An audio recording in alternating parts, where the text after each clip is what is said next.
I'm Steve Iverson, and I'm going to talk you through this very rough cut video just to give you a little backstory on what's going on, especially since there's almost no real talking characters in here. This is one of the gravel pits that we harvest ice from, and that guy you see walking over there is Andy O'Grady. At 82, he's still one of the best lift operators we have. We survey the ice with a laser-guided survey instrument and then spray paint the lines with fluorescent paint. This allows us to have very square topped cubes. This is part of our ice crew. These guys have one of the toughest jobs in ice, Alaska. This is a very specialized job, so these guys are self-trained and they have years of experience. We don't have a very big turnover, so but when we do, they go through a rigorous training program. That saw you see there is an invention of their own making. Over the years, through trial and error, they've tried a lot of different ways of harvesting ice, and finally they came up with this chainsaw with this square rig you see it mounted on. The chainsaw has a 4-foot bar and a specially designed chain that's designed just for cutting ice. You can see now they've got a block cut free. Once it's cut free, the pikers take a hold of it and wrangle it down the pond over towards the lift operator and onto the forks.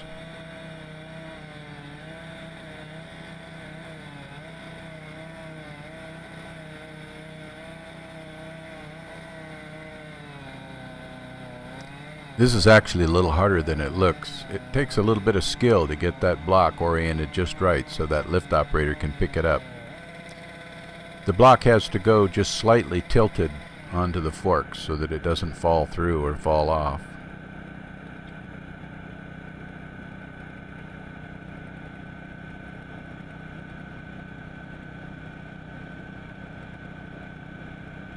You might not be able to tell it from here, but that block is clear enough that you can read a newspaper right through the thickest part of it.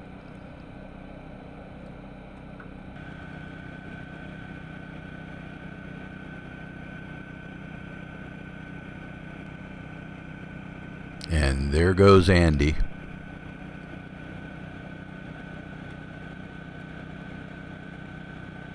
These guys will harvest usually around 3,000 blocks of ice in a season. After the ice is plucked from the pond, it has to be tempered. It's taken to these staging areas that we have, and because the ice when it comes out of the pond is not the same temperature from bottom to top, it has to sit out in the air and temper. In other words, to let the block get a uniform temperature all the way through. This way the ice doesn't crack when the artists begin to cut it up and carve it into their pieces. So here you see the blocks as they're sitting, waiting to be carved up.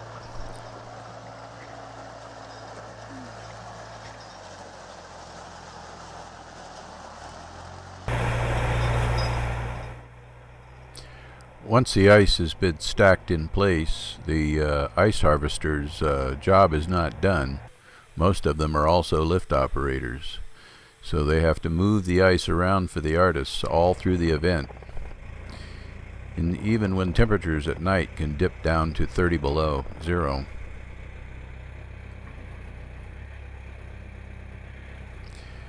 This can be quite a challenge. There's 40 of these teams, and they come from 15 different countries and speak all different languages. They speak different languages, but they all learn the same hand signals in order to talk to the lift operators to get the work done.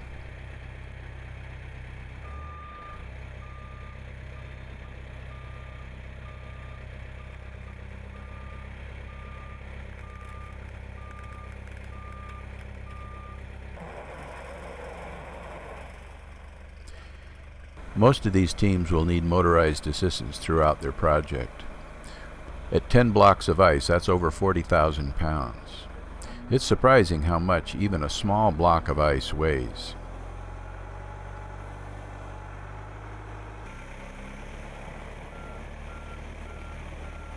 In the back corner where that scaffolding is, and we'll kind of figure out where we got to put it. The other one anywhere is up here standing up, and now I got to cut that. Yeah, the one in the back right will be good.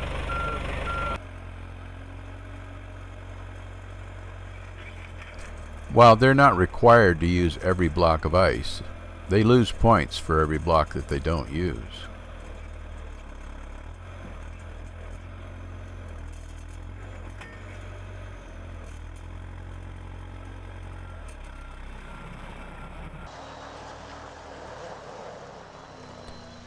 Early in the event, most of the work is just moving the blocks around and orienting them in a position to where the artist can work on them.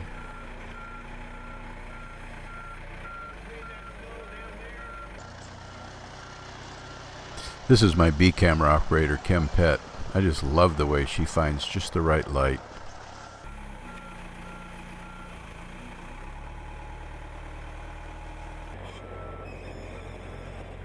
This is Connie Atkins. She moonlights as an archaeologist when she's not lifting ice.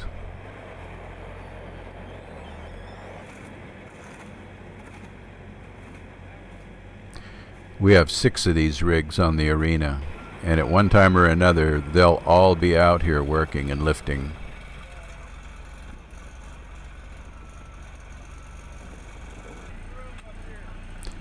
As the event progresses, those large blocks of ice turn into intricate carvings that then have to be lifted into place. They are now much more delicate, and there's a lot more time invested in them.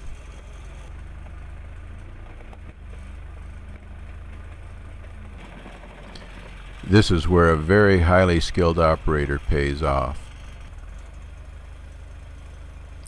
That piece in the air weighs over a ton. It has to sit almost perfectly down on its base. If all that weight were to come down on one point at the base would disintegrate with catastrophic results.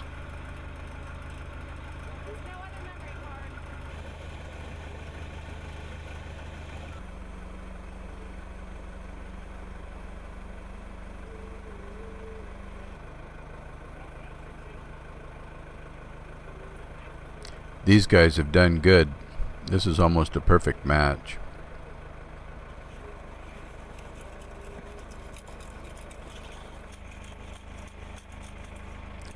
Most of the lift operations involve lifting heavy, massive pieces like these horses. But this is not the only challenge that a lift operator faces. Take, for example, this one. This is extremely delicate work. All of those rods are made out of pure ice, individually carved.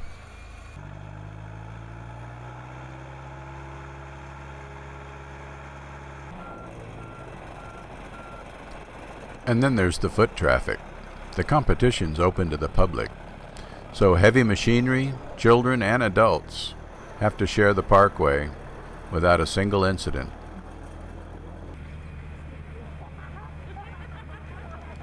And come out they do, by the thousands.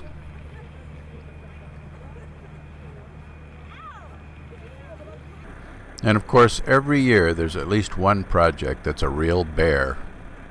This one weighs over 2.5 tons and has to go up on that pedestal.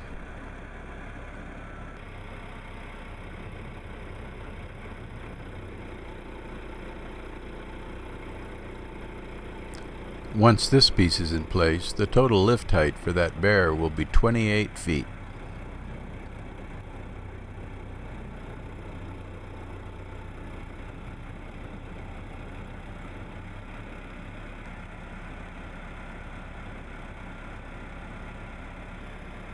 That syringe he's holding has a mixture of snow and water in it. It's used to fuse the ice pieces together. The temperature's been steadily dropping all day at a rate of about 3 degrees per hour. It's currently here about minus 26. The problem is that once it reaches minus 30, you can no longer use the water to fuse the ice. It becomes overactive and expands too rapidly, and could cause damage to the ice structure and cause it to become unstable.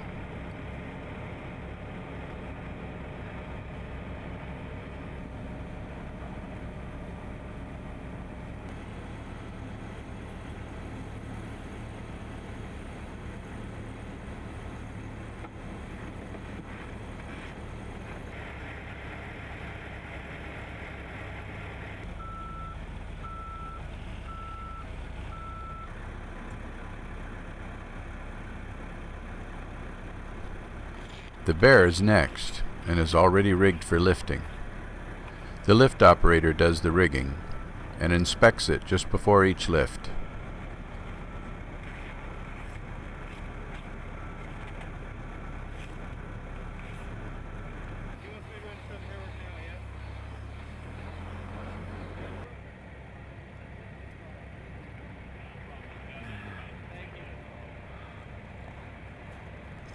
That bear is hovering just about 10 millimeters above the base. Look closely and you'll see it move.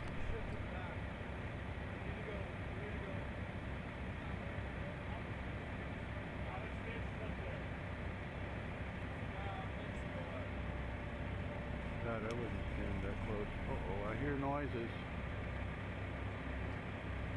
A slight popping noise comes from the joint just below the bear. It's from the slurry freezing.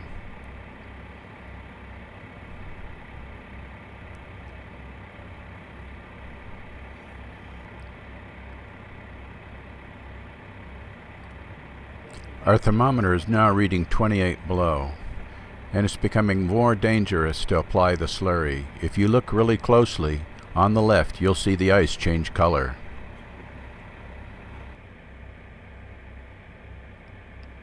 Right there. That's a crack. And everyone is concerned. Is this thing gonna stay up? We wait. He decides to come down. The area is cleared of people.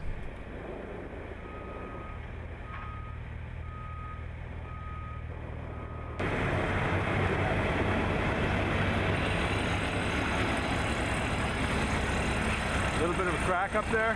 Huh?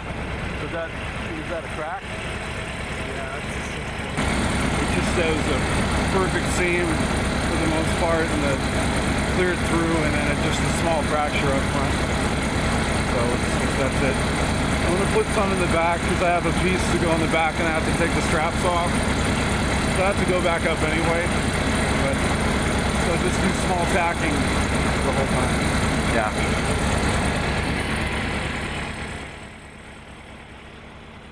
He told me later on that he was actually a little nervous about going back up. Connie gives her usual little safety talk about what to do just in case of a crash.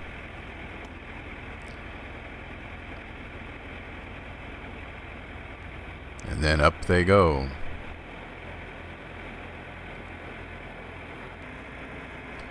The straps have to be removed to free the other lifter.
So were you nervous? A little bit. That's quite some aerial work. Yeah, that was pretty awesome. I'm gonna go up and put some water and set that one piece of the leg right there. It's just a small piece, but just put that on there and then I'm gonna call it for the night. Okay. I think it's good to get some sleep and warm up a little bit, I think. Yeah, temperature's dropping quite a bit. Yeah, it's really cold. By the time the operation was completed, the temperature was minus 32.